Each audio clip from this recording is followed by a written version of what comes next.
Hi, my name is Lexi. Welcome back to my channel. Today I just wanted to talk about something that I've been thinking about lately, which is that you are the expert in your own life.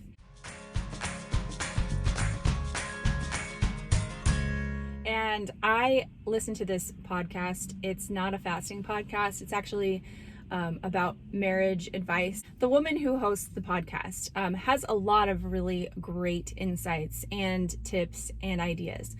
I don't agree with everything that she does or thinks, and she will often say, because some people will follow her advice like to the T, to the letter, and other people will vary it depending on their own circumstances and their own beliefs and life choices.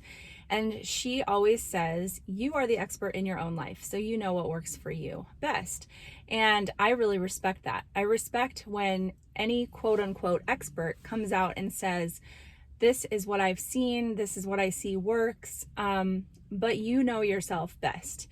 And that is such an important concept that I think a lot of people get really, really hung up on, especially when they start fasting.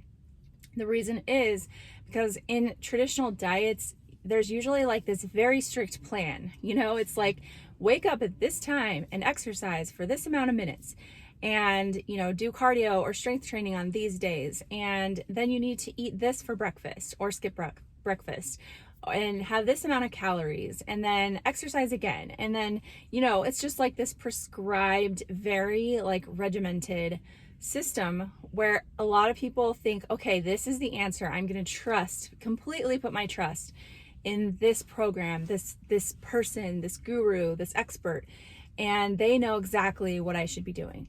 And the truth is that that is such a fallacy, because nobody really knows your entire life better than you. And there are definitely, I think, from most experts, things that you can glean from them and lessons you can learn. But that doesn't mean that they know exactly what you should be doing. Now, if you have like a one-on-one coach who's giving you advice and they're asking you about your life and kind of giving you feedback, then that's a little different, because, you're getting personalized advice. But when you're just going to one person and saying, okay, what do I do? That's where you can get into trouble. And I think that this is the mindset shift that we have to steer away from.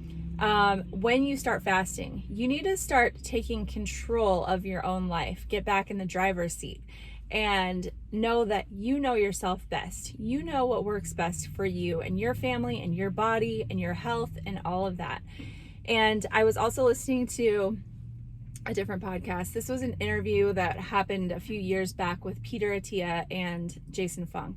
And side note about podcasts, if you love them like I do, I recently got really backed up in my podcasts and had a bunch to listen to and not a lot of time. So one thing I did, and if you don't know this, maybe you already all know this, but like if you go into the podcast app and you're playing the episode, you can go down to, anyway, this is on iPhones.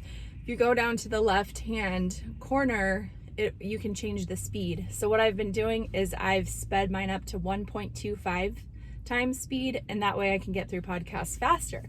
So if that helps you, then I'm glad that it helped you. And if not, then you are ahead of the game. I was listening to this podcast with Peter Attia and Jason Fung, and Dr. Fung was just talking about how, as far as like experts and scientific studies, they take so long, and he was seeing patients die all the time just from the prescribed procedure for type 2 diabetes. He was seeing them go down this road and just slowly die in a very painful way. And yet, because he had learned about fasting and seen what it could do for his patients, he made this choice to go ahead and advise people to fast, even though there wasn't like this quote unquote scientific proof or ironclad, medical advice. And there have been things, since then that have come out, but still in the medical world, it's not the first thing they're going to prescribe.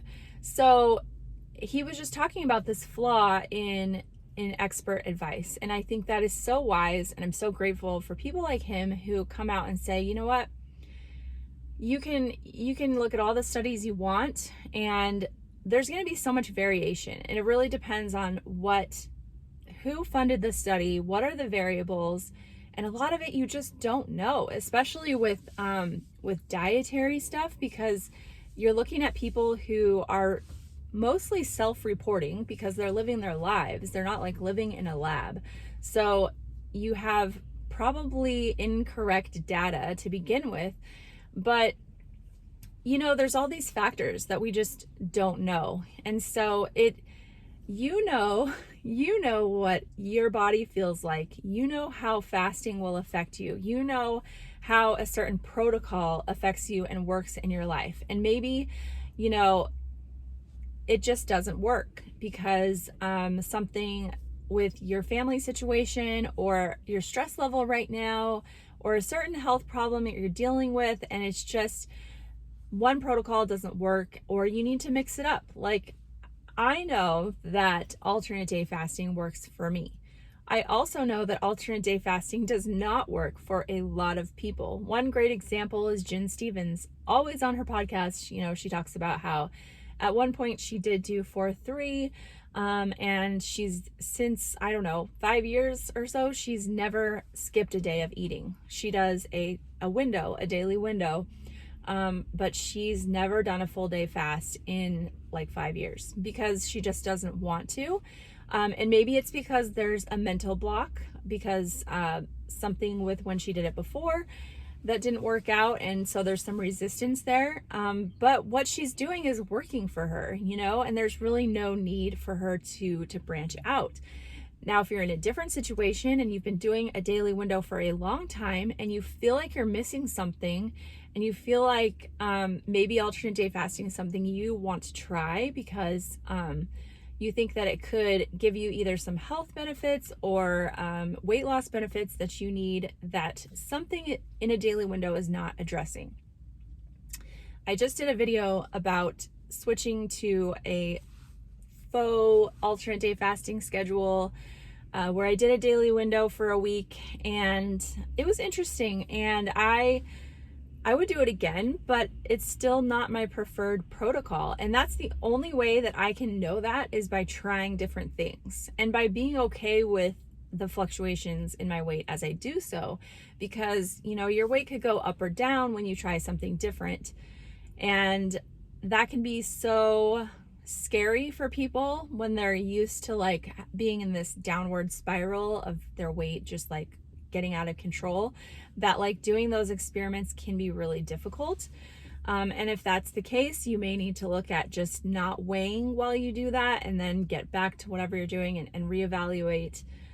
I don't know what works for you. That's another thing. Like, some people love to weigh themselves every day. I'm one of those people, and some people absolutely hate weighing because it messes with their head, and I totally believe them. I'm not going to tell you, oh, you need to weigh every day, because I know that everybody is coming from a different place. Everyone has a different journey, and there may come a time where you kind of overcome those feelings about the scale and you feel okay with weighing yourself every day. I mean, I never thought that I would be a daily weigher. Like, that would have just sounded like torture to me years ago, when I was just constantly yo-yo dieting and seeing things go up and down, up and down.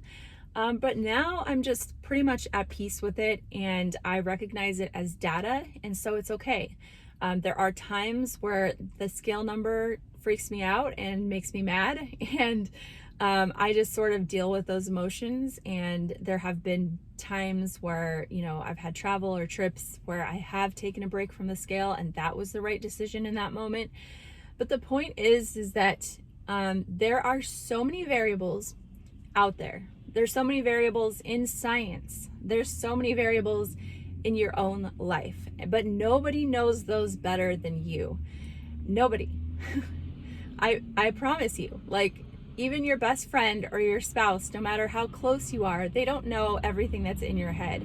I certainly, I cannot express a lot of the feelings that I have in my own head, in my body, like I know what's going on, but I can't even communicate some of those things to other people. It's just complex, but like I'm in tune with myself enough to sort of know what I need, which is definitely part of the journey. And I think one of the great benefits of fasting is that it really puts you in tune with your body. It helps you to be more aware because you're quieting all that noise of the constant eating and digesting, and it just allows you to really think through what you're feeling and what you need. So I guess all of that to say, like, please, when you are learning and you're listening to all of these experts and they're telling you what to do, take it for what it is and put it in your back pocket. Sometimes something may sound interesting. It may sound like something you want to try in the future. That's okay if you don't feel like doing it right now. Or maybe someone that you really respect as far as like their advice says something that you're like, I don't know if I really feel like that would work for me, or if that is what, how that plays out in my own life. One specific example, like fasting for women, there is an expert that advises not to fast the week before your cycle starts. There are other experts that I also respect, and I respect both of these experts. The other one says, go ahead and fast the week before your cycle, because if insulin resistance is a problem and that's something you need to address, then you need to address it. And maybe later on you can address different hormonal things. So look at your priorities. And, so that expert says go ahead and do it as long as you're not trying to conceive. So very opposite views there. And I'm not going to give you advice because it's very, very important for you to figure out how that works in your own life. And so I've found that I can fast the week before my cycle, and I actually prefer to because it makes me feel better. And there are times where I'm like hungrier and maybe a little less energetic and emotional and all of that, but eating is not going to help me. I know this because I've done different things, right? Experimented, N=1, all of that. I am the expert in my own life, and so are you.